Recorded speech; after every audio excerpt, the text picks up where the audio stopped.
the first time in NBA history, the Denver Nuggets reached the top of the podium as champions of the league. After almost half a century in the NBA, the historic victory was led by two-time MVP and now Finals MVP, Nikola Jokic. Now, joining us tonight are not Nikola Jokic, unfortunately. They are NBA Philippines All-Star analyst Isaac Go and Mr. Hot Takes Jello Vito. Tumanggi. Oo nga Tumanggi eh. si Nikola Jokic. So, we apologize in We're the short plan B. notice. Yeah, he wants to see his horses. We could not. You're the closest we can. We wanted big men here. So, the Denver Nuggets, first franchise championship in their history. Jello, that game in particular, that last game, that fourth quarter, you just had to feel that naubos yung Miami Heat, especially Jimmy Butler. He did have that incredible stretch to keep them alive. 12 straight points, huh? But it's incredible. Just you could see the fatigue and how much of a rock fight that last quarter was. You know, that fourth quarter, particularly, yung last 5 minutes, 4 minutes of that game, ano siya eh, back and forth season na siya until na parang someone just had to give it. And it was the Miami Heat who really crumbled in that end game. And syempre, Nikola Jokic spearheading that run in the fourth quarter. KCP being the veteran leader, getting some stops in that end game and finishing that game with a clutch free throw. So, props to Denver in that game. We'll break down some of these players and some of the things that happened. Let's start, Isaac, with the man who is at the center of the universe right now, basically. Nikola Jokic, it was what was expected and more, in my opinion. And his delivery did not suffer under the bright lights, and even if he doesn't want to run away from the bright lights. But your overall thoughts on Jokic and his in the playoffs in general. We always talk about when you get the number one guy to be able to carry a team. And this is probably the last time you saw someone do this, probably Dirk or Giannis, where he literally put the team on his back, literally showed that, even like, give credit to Jimmy Butler, try to keep into the game, but you see that di niya talaga kaya where Nikola Jokic decided to put everybody on his back, carry them to the finals and deliver them a championship. Yeah, you know, Nikola Jokic, I don't think he's ever going to be picked last again in an All-Star game. But Isaac, you take a look at the supporting cast as well. Jamal Murray also had we have to talk about his story. The injury. Yeah. There was a time wherein he thought that he was going to be traded for the ankle injury. And things just went right this time around for Jamal Murray. And this is where we see how, again, not only Jamal's storyline, but there's a lot of storylines you can talk about with this team, but particularly to Jamal is, everyone thought that especially him, he had doubts that he was still going to be part of this team because you know that how the NBA is very cutthroat, how a lot of players, when you get injury, you're damaged goods. Do they still want you? Will they still trust in you? And instead of trading him away, they doubled down, they believed in him, and he finally repaid that trust. And that duo, Jello, what a luxury to have, that position, those two positions covered by those two talents.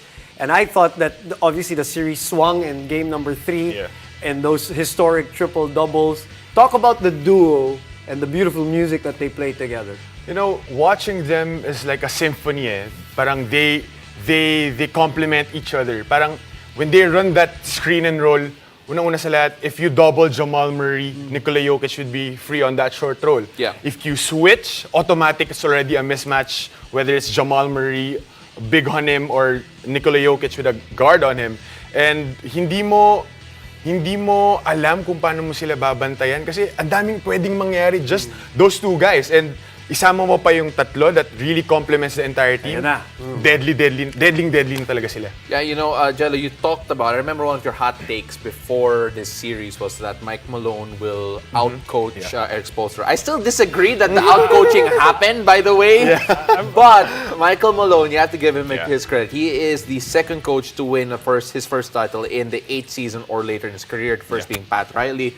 Just how much flowers should we give this guy? Because Michael Malone, my goodness, what a performance from him in this playoffs. You know, first of all, you have to give credit to the Denver management to putting in the entire trust of that team in him. And gave it time. Nagkaroon sila magalaking patience talaga na ang ginawa ng Denver para to flourish in that system. And with Mike Malone just putting all that talent together, with putting pieces like Aaron Gordon, KCP, a veteran, even Jeff Green, yung veteran leadership niya, nandyan pumasok, Bruce Brown, and all those guys. And ito na yung culmination ng hirap nila all throughout this year. So that's a championship.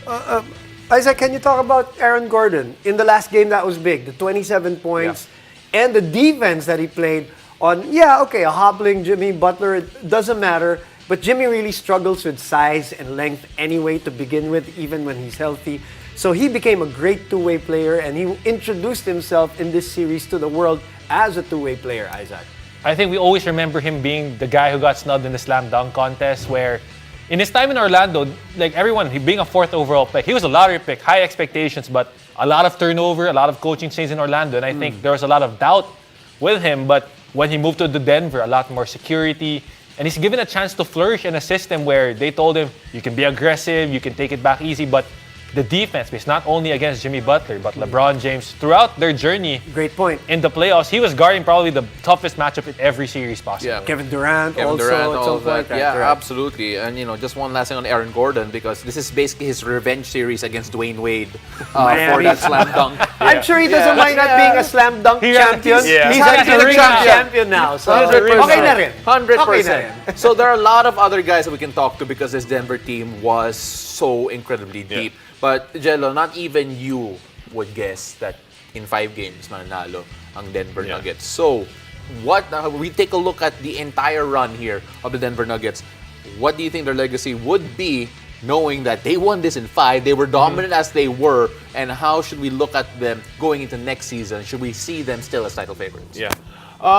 Obviously, with the way they run the season, I mean, for sure they're gonna be favorites pa rin. I mean, I wouldn't be surprised if again they'd be number 1 in the West come postseason. But as long as they keep that core intact of Aaron Gordon and all those role players in that team, I think they will have a good chance of a repeat next season. Great game, as you mentioned, KCP. Brown was big also, Yes, he the was. veteran. What a transfer from the Nets Yeah. to this. But what about that rookie, CB, Christian Brown, whom I called Chris Brown this morning?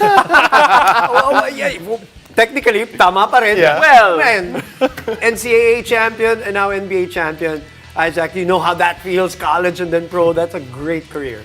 I think a lot of guys now underestimate what these late first rounders, second rounders can do, that these contending teams, because again, Christian Braun probably not the guy who jumps out to you, but you know that he had a good role in Kansas when they won. And let's not forget, he got fined on his first day with the Denver Nuggets. And he's probably trying to earn that money back. So credit to him for stepping up and accepting his role. Christian Brown, Chris Brown, you can call him whatever you want. Yeah. All we know is Champion. that he's an He's NBA champion right now in his first season. Guys, maraming salamat. Really appreciate your time. And again, you're really the closest approximate we can get to a Nikola Jokic size-wise. Size-wise. Thanks for being on standby. Of course. Kasi humindi si... Wala eh. We're not horses. Thank you guys. We'll see you soon.